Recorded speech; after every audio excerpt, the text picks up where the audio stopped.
Hey, what's up? This is Mark Fest, the author of SurThrival Guide for Under 18ers, and today I want to talk to you about running away. More specifically, not running away. First off, if your parents are annoying, if your town is lame, if your life is just sucking the life out of you, I completely understand why you want out. Much of my own growing up took place in Fairfield County, Connecticut, and that's about as close to hell as I wish to get myself.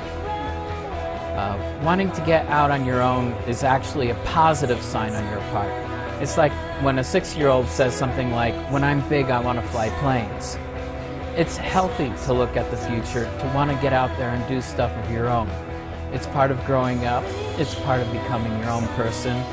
There's nothing wrong with it. It's just that, like age 6 is a little soon to start student piloting aircraft, the teen years are a little soon to start going out into the world solo. Some people think that because I wrote a book on how to live solo before age 18 that I'm trying to persuade kids to run away from home. Now, it's true that when I started writing SurThrival Guide, I had a bit of the coolness thing about it in my head because my best friend from that time period was living on his own. He had been on his own from age 14 up in Manhattan. What started that in his case was that he wanted to drop out of high school and program video games. Predictably, his parents said no. Not so predictably, out the door he went. Initially, he managed to support himself by working at McDonald's and such. When he wasn't doing that, he was self-teaching computer languages and programming and such from those mega books you get from the library. Internet was 15 years off into the future, but this is where he buried himself, and he self-taught himself as a programmer. It wasn't until about age 17 before he finally got paid for what he learned, and his efforts ultimately brought him huge success, monetary and other, but only after huge struggles, some literally life and death. And that's where a SurThrival Guide comes in. Among all the kids who were on their own as teens, for every one of my friend, there are like 20 others who did not make it. Now, some of them might still be alive, but many more have gone through traumas that nobody of any age should have to deal with, and were then or still now homeless or in jail. Consider SurThrival Guide itself. The chapter on protecting yourself from crime, it's the thickest one in the book. A young person on their own is hugely vulnerable, and this is not just somebody stealing your lunch, it's about somebody taking your life in some cases. Schools have a lot of bullies, and the world in general has a lot of creeps. Movies cover about 1/1000th of it in that glossed over Hollywood way. There are people who would have no hesitation about hacking you up and throwing the remnants in plastic bags into a dumpster, throwing you out of a window, push you off a bridge or a rail car, poison or overdose you. There was a serial killer from the early 1990s named Jeffrey Dahmer who literally had a taste for teen runaways as he ate the evidence of his crimes. Once upon a time, there was this 15-year-old who showed up at my church in San Francisco. An older man had basically offered him a place to sleep and stay, which this kid naively accepted. While at this guy's house, the older man drugged him, raped him, then invited his buddies in for dibs on him. Kid said he lost count somewhere after butt bang number 14. Once they were all finished with him, he was dumped out of a car like a bag of trash. Minimal clothing left on himself, all of his ID money gone. I don't know what happened to him afterwards, but it's a safe bet that even if he was not brain damaged from whatever drugs he was force-fed, if he didn't die from AIDS or some other nasty-ass sexually transmitted disease, that kind of trauma does not make one right in the head. Or a variant on that, there are people who will keep you in a sex dungeon for multiple years. If you've seen the movie Pulp Fiction, consider the Gimp.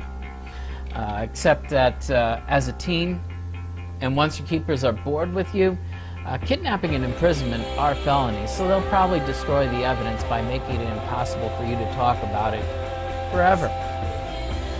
Now, that's a worst case scenario. If you want others, talk to homeless people. Many of them have been homeless or in and out of the system since their teens.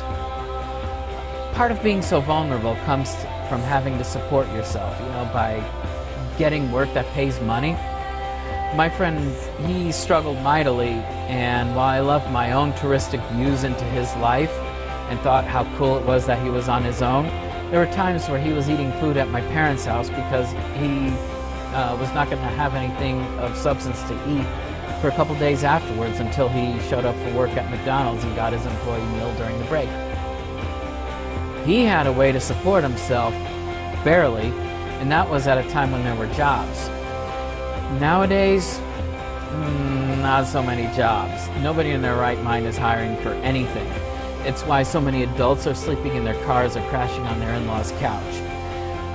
And unless you're out here in the world, you have no idea how bad it is. So what happens if you don't have a legal way to support yourself? Apart from panhandling, the next standbys are illegal ways. That's how you see 15-year-olds turning tricks on Hollywood Boulevard, running, selling drugs, breaking into shit, stealing.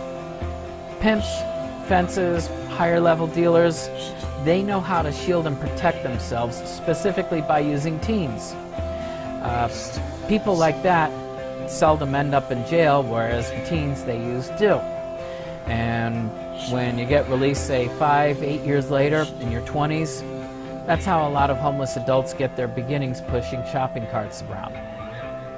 Do you understand why I recommend that you not go out on your own, at least not yet? If you're not getting abused physically or sexually at home, if you're not being told to hit the road by your parents, then it's probably for the better that you stick around. There was a girl I had met who was routinely raped by her same-age stepbrother as a teen. Her mom did nothing about it, not wanting to accept things in her own life with her boyfriend. Or something that's a lot more common nowadays. Kids whose parents have been laid off for however long, age 15, 17-ish, they're told to hit the road or some variant like, "We're moving, but you can't come with us." Those are the scenarios where going on your own clearly applies, though only after forays into social services and such don't work. Social services, I don't blame anyone for not wanting to get them involved, no matter how bad things are going at home. There's a saying that there's no situation that cannot be made worse by calling the police, and that definitely applies to social services. Social services are basically a gulag of their own. Instead of being raped by a stepbrother, you can find yourself having to deal with similar while in foster care. And if you ditch them, family court will likely send you straight back. Social services, government, police, or other, while they might help in some situations, they're not a panacea or cure-all. Government versus the private government's usually worse. So if you're not facing an extreme scenario like I mentioned, stick around. Make some plans for yourself. Physically strengthen, build your body up, explore the library, grow your mind, grow some in-demand job skills, find a job or create your own, scrape together some cash, map things out, take advantage of your time at home. There's no reason you cannot get yourself better situated for the day that you really do go out on your own. What resources or options are available to you? I'll come back to that in a different video. Now, if your situation is such that you know you have to get out on your own sooner than later, start mapping things out for yourself.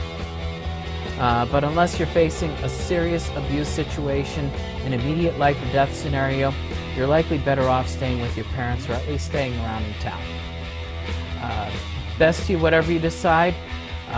Take care. Thanks for watching.